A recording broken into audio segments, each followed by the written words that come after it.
예수님은 그리스도시요 살아계신 하나님의 아들이십니다. 3권을 우리가 두 번째 하고 있습니다. 3권 첫 번째가 모든 2권에서 나온 그리스도의 인격과 사역을 통해서 우리를 위한 그리스도께서는 이 땅에서 죽음과 부활을 통해서 우리를 위한 모든 의와 영적인 복들을 완전하게 성취하시고 지금은 부활 승천하셔서 하나님 우편에 계셔서 그것을 적용시키는 말씀과 성령으로 적용을 시킵니다. 그렇기 때문에 그리스도에게 있어서 모든 우리의 복은 그리스도와 합하여질 때 믿음으로 그리스도와 연합해질 때 깊은 인격적인 신비한 교제 가운데 있을 때에만 성령 안에서 그리스도로부터 우리에게 오는 복입니다. 그리고 그래서 그리스도와의 연합, 그 연합을 우리와 신자와 그리스도를 연결시키고 묶어주는 띠의 역할이 바로 성령이다 하고 1장을 했다면은 그 1장 마지막 네 번째 소제목이 물론 칼빈이 붙인 소제목은 아니지만 그 주제가 성령의 사역은 믿음이다 하는 것입니다. 이렇게 연합됨으로 인해서 가장 중요한 성령의 사역은 우리에게 믿음을 주는 것입니다. 칼빈에게 있어서 또 믿음은 전적으로 하나님의 선물입니다. 우리가 물론 믿죠. 그러나 믿게 하는 것은 하나님이시기 때문에 성령님께서 우리의 연합을 통해서 주시는 것은 바로 믿음이고 어떤 의미에서는 이 믿음이 첫 번째 가져서 우리가 중생하고 또 거듭나는 은혜의 믿음 또 하나님께 의롭다함을 받는 믿음으로 의롭다는 믿음뿐만 아니라 그 이후에 삶에서 있었다의 모든 것도 역시 이 믿음으로 인해서 살아나갑니다. 믿음으로 구원을 받고 다시 율법으로 되돌아가는 것이 아니라 똑같은 율법으로 되돌아가서 거룩한 삶이나 또 회개의 삶, 경건한 삶을 살지만은 이전에 믿음 이전에 무조건 어떤 율법적으로 했던 삶이 아니라 믿음이 있다면은 믿음 속에서 그것을 지킬 수 있기 때문입니다. 그래서 그리스도와 연합 마지막 부분이 믿음의 사역은 성령의 사역은 믿음이라 이렇게 했다면은 이제 믿음 부분이 상당히 긴 부분입니다. 이 부분에 있어서 첫 번째가 바로 그걸 이어서 성령의 사역은 믿음인데 2장 믿음의 첫 번째는 믿음의 목표를 분명하게 말합니다. 믿음의 목표는 그리스도다 이렇게 말하고 있습니다.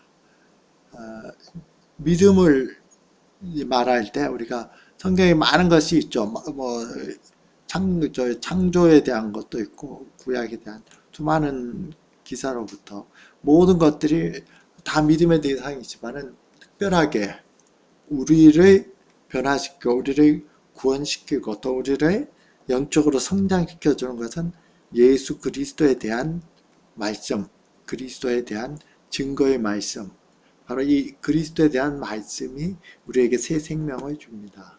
그래서 칼빈이 믿음의 첫 장을 믿음의 목표는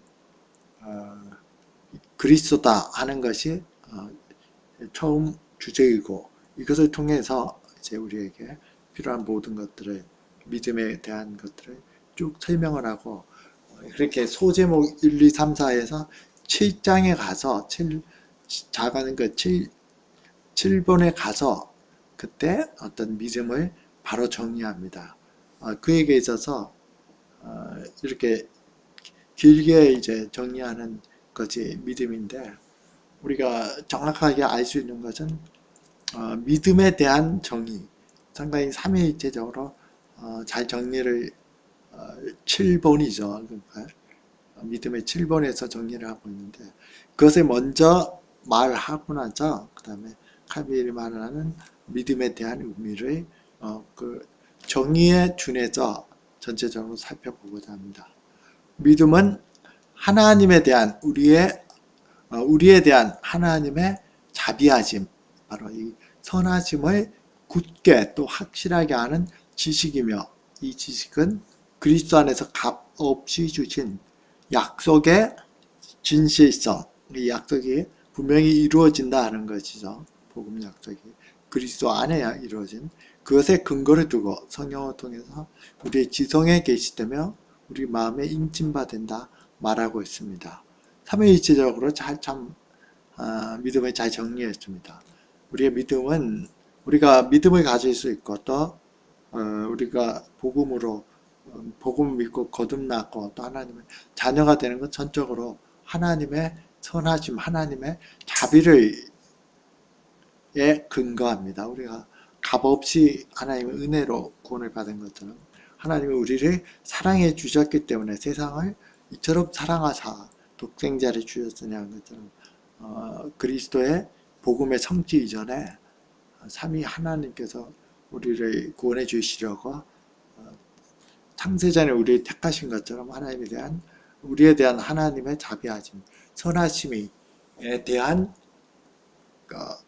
굳고 그리고 확실한 지식, 확실하고 또 굳건한 거기에 대한 지식이 바로 우리의 믿음인데, 이 지식은 그리스도에 대한, 그리스도가 값없이 주신 그리스도에 관한 약속이 진실하다는 것, 그리고 진실하다는 면은 또 한 면에서는 그것이 반드시 이루어진다는 것의 어떤 신실함의 근거를 두고, 이것이 이제 객관적인 면이라면은 이것을 성령께서는 우리의 지성에 계시해서 알게 하시고, 그리고 마음에 인침바 되어서 어떤 마음속에서 인침받게 됩니다. 결국 믿음은 지식이라는 하나님의 선하심에 대한 우리를 향한 지식이지만은, 그러나 그것은 또 한 지식이 중요한 것을 차지하지만 뒤에 성령을 통해 우리 지성에 계시되고 우리의 마음에 인침바 된다 하는, 마음에 인침받아서 마음이 확정해서 믿는 것처럼 지정 이를 포함한 모든 전인적인 반응, 이것이 믿음입니다. 그리고 첫 번째는 무엇을 알아야 믿는 것처럼 하나님에 대한 확실한 지식을 포함합니다. 이것이 중요한 그때 당시에 의미는, 종교개혁 당시에 결국 이 믿음이라는 면이 중세의 스콜라 철학과 스콜라 신학 또는 이렇게 로마 카톨릭, 천주교와 기독교를 갈라놓게 하는 매우 근본적인 구분 중에 하나입니다. 천주교에서, 스콜라 신학에서, 로마 카톨릭에서 믿음은 이렇게 어떤 그 자체로 믿음으로 우리가 거듭난다든지 믿음으로 제사함을 받는 면이 매우 약한, 믿음은 하나의 동의입니다. 진리라고 내가 동의합니다. 근데 여기서도 두 가지 측면이 있습니다. 예를 들어서 하나님이 계시다, 하나님이 존재하시다, 우리가 이성적으로 알 수 있는 믿음의 대상이 있습니다. 그것은 하나님의 은혜 없이도 인간이 스스로 알 수 있다 이렇게 생각하고, 그들에게서 모든 신학적인 기초는 그렇게 자연신학, 이 자연을 통해서, 이성을 통해서 하나님을 증명하실 수 있고 또 여러 가지 모든 것들을 다 할 수 있습니다. 이런 것은 은혜가 없이도 그냥 할 수 있습니다. 그러나 어떤 그리스도가 하나님의 아들로 성령으로 잉태해서 어떤 성령으로 이 땅에 오셨다든지 아니면은 삼위일체라든지 이런 것은 우리의 지성과 이성을 떠넘죠. 이렇게 초자연적인 대상은 믿는데, 그 믿음은 단순한 동의입니다. 그리고 중요한 것은 그 믿음은 무엇을 따지고 그것을 이해하고를 떠나서 교회가 인정한 가르침대로, 교회의 건의대로 이것이 진리니까 이것을 그대로 받아들여라 하는 그 믿음이 바로 자연적인 믿음은 그대로 자연적으로 믿고, 나머지 어떤 초자연적인 믿음, 이런 것들은 교회의 건의로 세워진 어떤 진리라고, 믿음의 조항이라고 인정되어 있기 때문에 그것을 무조건 수용하는 것이, 바로 무조건 동의하는 것이 스콜라 신학의 당시의 믿음이고, 지금도 그 전통은 아마 비슷하게 그냥 천주교에서 그대로 유지됩니다. 그렇기 때문에 믿음 자체가 큰 힘이 없습니다. 동의이고 또 어떤 그 더 높은 어떤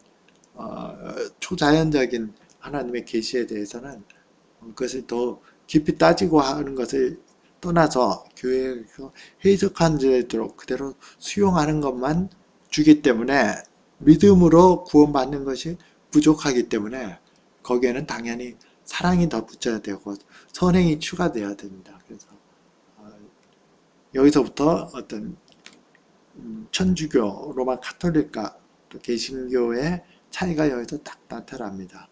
로마 카톨릭은 믿음 플러스 사랑 선행하는 신인 협동으로 구원을 받는 것이라면은 정도의 차이와 이해의 차이는 있지만 근본적으로 종교개혁으로 인한 개신교는 오직 믿음으로 구원을 받고 그 믿음도 하나님의 선물이기 때문에 우리의 구원은 전적으로 하나님의 은혜로 받는 것이 하나의 주권으로 받는 것이 어떤 그 중요한 차이점입니다. 그래서 상당히 많은 분량을 스콜라 믿음의 어떤 스콜라 믿음이 너희들이 뭐 개신교가 독립하면서 교리를 만들고 이런 것들이 상당히 많은 비판을 했는데 그들에게 있어서 무지가 아니라 믿음은 방자한 무지에 있는 게 아니라 지식에 있다. 올바른 지식에 있다는 것에 많이 어떤 변정을 합니다.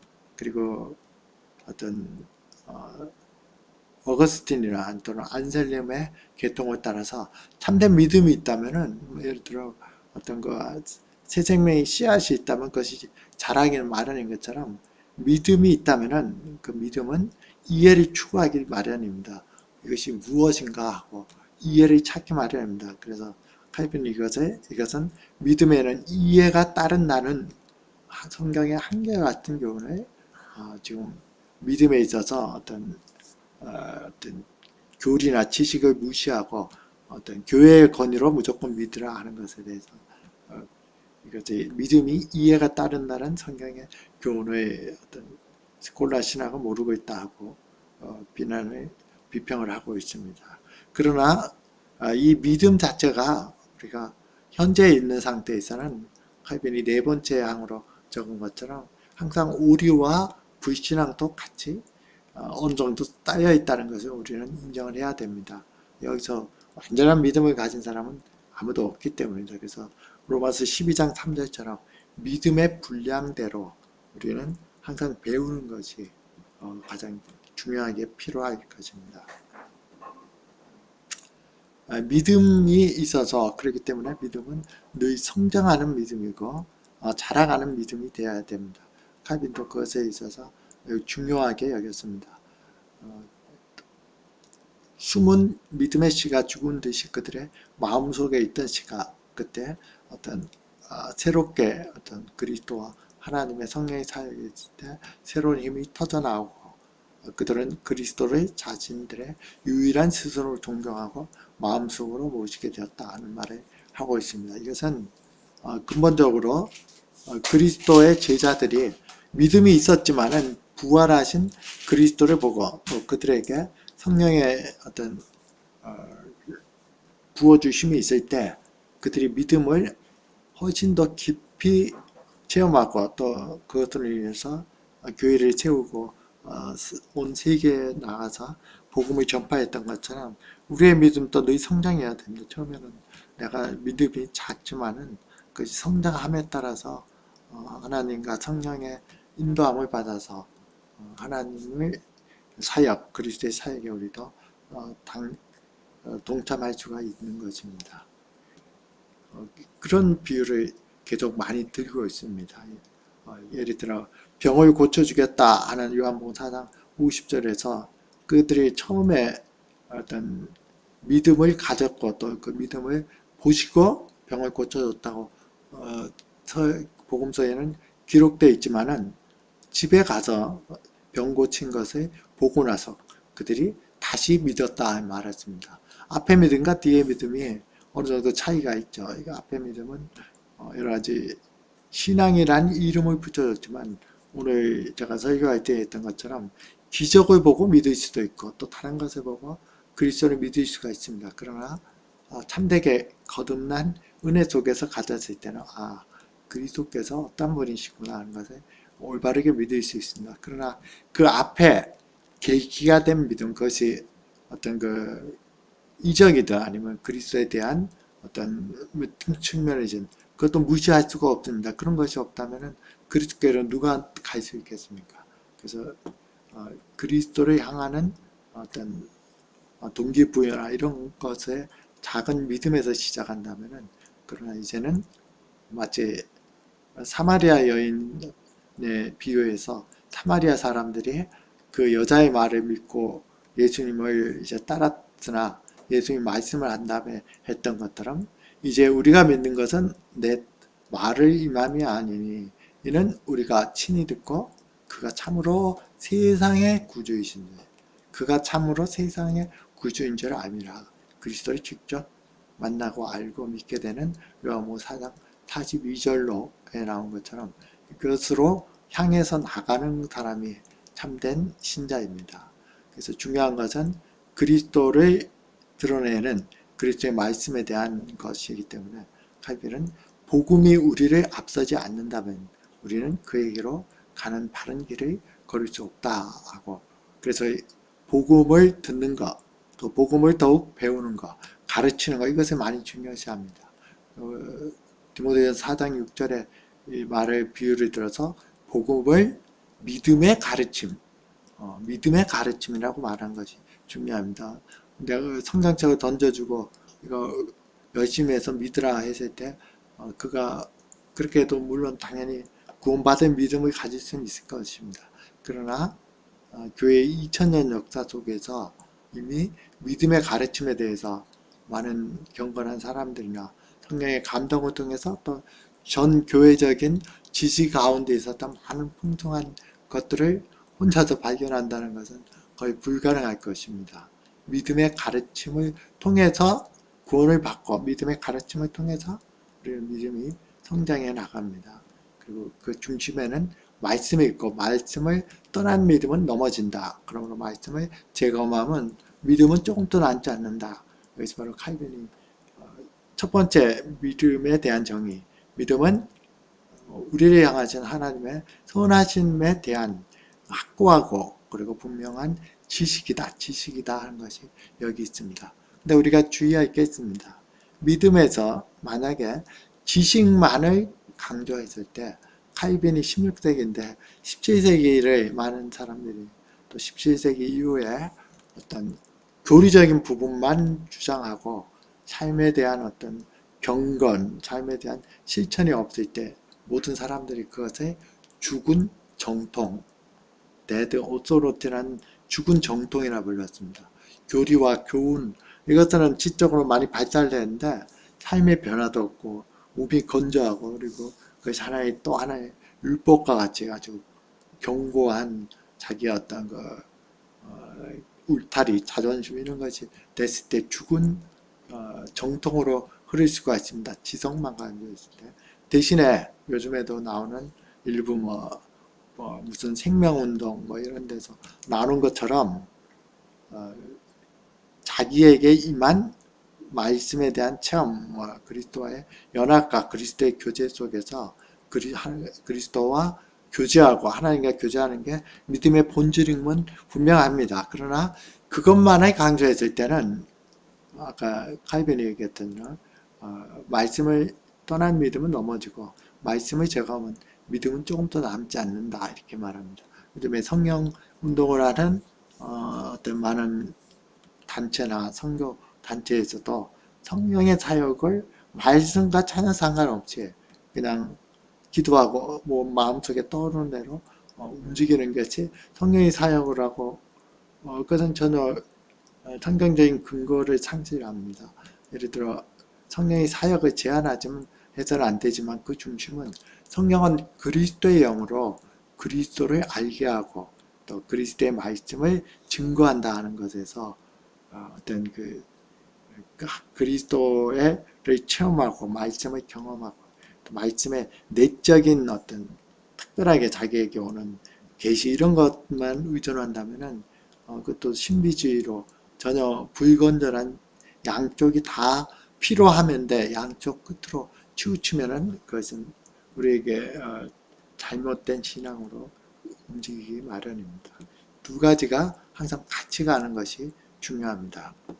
칼빈이 얘기했던 하나님의 진실하심, 거기서 칼빈은 믿음에 있어서 두 가지를 하나님에 대해서 하나님이 진실하시고 성실하셔서 우리에게 자비를 베푸시는데 이것이 우리에게 자비를 베푸시는 것 그리고 그 자비에 대해서 하나님의 이 자비가 우리에게 직접 오는 신실하심, 진실하심 이 두 가지를 믿음에 있어서 하나님의 우리를 향하신 자비하신 선하심에 대한 지식으로 7장에서 상당히 많은 말씀을 통해서 하나님이 인자와 진리, 인자는 어떤 그 자비, 사랑을 말하죠. 그리고 진리는 그것이 공의로울 뿐만 아니라 우리를 향해서 성실하심과 신실하심 속에서 그대로 우리에게 적용되는 두 가지 측면을 같이 얘기합니다.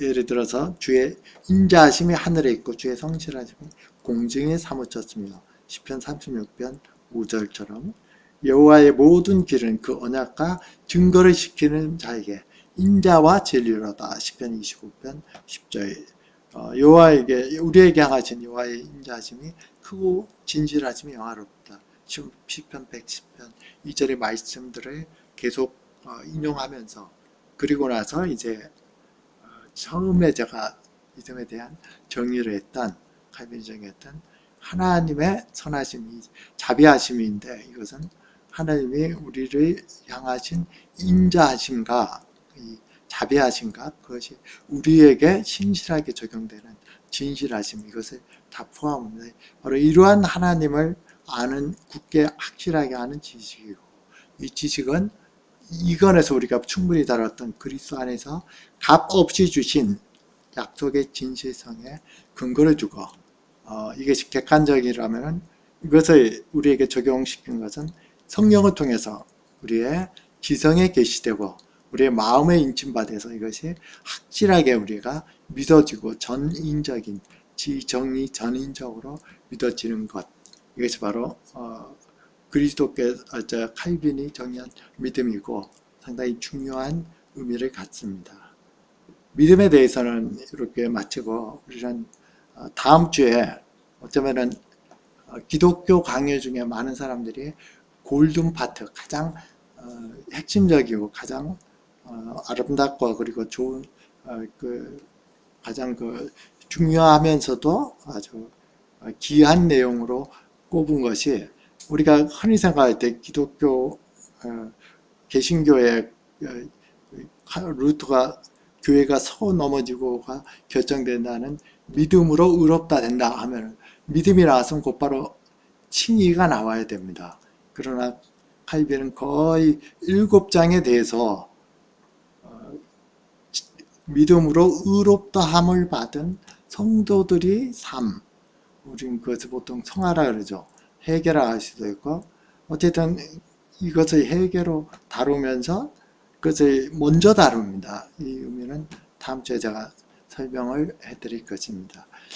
이렇게 하는 우리 믿음에 의한 우리의 중생 해계 여기서 이제 신학적인 문제가 생기는데 우리가 구원을 받는다면은 그 구원을 받을 때 시간이 아니라 단숨에 구원을 받지만은 성령께서 우리에게 어떻게 역사하느냐 하나님이 말씀으로 우리를 부르시고 우리 미리 아신 자를 부르셨다 그래서 소명이라 그럽니다. 소명이나 또 우리를 거듭나게 했다는 오늘 오전 설교처럼 중생이 있습니다. 믿음과 회개가 있고 그리고 성화와 또 영화롭게 되는 이런 면들에 있어서 다음 주에 교리적인 것 설명을 하면서 가장 중요한 이거는 2, 3주에 걸쳐서 돼 있겠지만 회개의 삶, 그리스도인의 생활 칼빈은 그리스도의 생활의 핵심을 세 가지로 봤습니다. 자기를 부정하는 것, 자기를 부인하는 것, 십자가, 자기 십자가를 지고 따르는 것, 그리고 내세를 명상하는 것 이것을 다 한 다음에 그 다음에 믿음에 의한 칭의를 했습니다. 그리고 칭의의 어떤 로마 교회에 대한 비평과 칭의를 우용하지 않도록 그런 칭의에 대해서 충분히 다룬 다음에 그 다음에 그리스도인의 자유함, 그리스도의 자유, 그리고 기도에 대해서 다루고 마지막으로는 예정에 대해서 다루는 것이 3권 전체의 내용입니다. 오늘은 믿음에 대한 정의, 꼭 삼위일체적으로 좀 기억을 잘 하시기를 바랍니다. 믿음이라는 것은 우리를 향한 하나님의 자비하심에 대한 확고하고 분명한 지식이고, 이것은 그리스도에 대한 값없이 우리에게 주어진 약속의 진실성에 근거하며 이 모든 것들이 성령께서 우리의 지성을 계시해 주고 그리고 마음에 인친 바 된 것이다 하는 이 믿음의 정의를 잘 붙들고 있다면 그리스도를 중심으로 하면서도 하나님의 사랑과 성령의 교통이 우리의 믿음을 다 포함하고 있다는 것을 잘 알 수 있을 것입니다. 기도드리겠습니다. 살아계신 아버지 하나님, 우리에게 믿음을 성령의 은혜로 선물해 주셔서 거듭난 은혜, 그리고 믿음으로 의롭다함을 받아서 하나님의 자녀가 되고 참된 소망 가운데 이 세상 가운데 하나님과 그리스도 안에서 성령 안에서 동행하는 축복된 삶을 살게 하신 아버지 하나님께 감사와 찬양을 드립니다. 예수 그리스도의 이름으로 기도드렸습니다. 아멘.